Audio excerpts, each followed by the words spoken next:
Salam dostlar. Gördüğümüz kimi bizim məşhur Respublika Olimpiya İdman Liseyinin qabağındayıq. Çoxlarınız bizə yazırdınız ki, bu liseyin taleyi ilə maraqlanaq. Biz də gəldik bura qonaq. İndi keçək içəri, görək bizə nə göstərirlər və liseyin vəziyyəti nətər. Bu gördüyünüz liseyin vaxtilə futbol meydançası olub. 3 ildir təmirə bağlandığı üçün aydındır ki, buranın vəziyyəti belədir.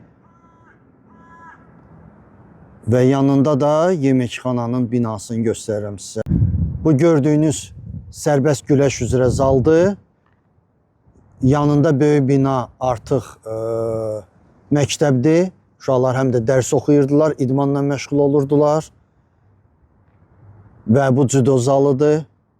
Buradan, yəqin ki, Nazım Hüseynov buradan çıxıb. Bu da liseyin gimnastika zalıdır. Məşhur zaldır. Buradan da bizim Olimpiya çempionumuz Valeri Belenki çıxıb. Bu binada liseydə Yunan-Roma güləş zalı olub.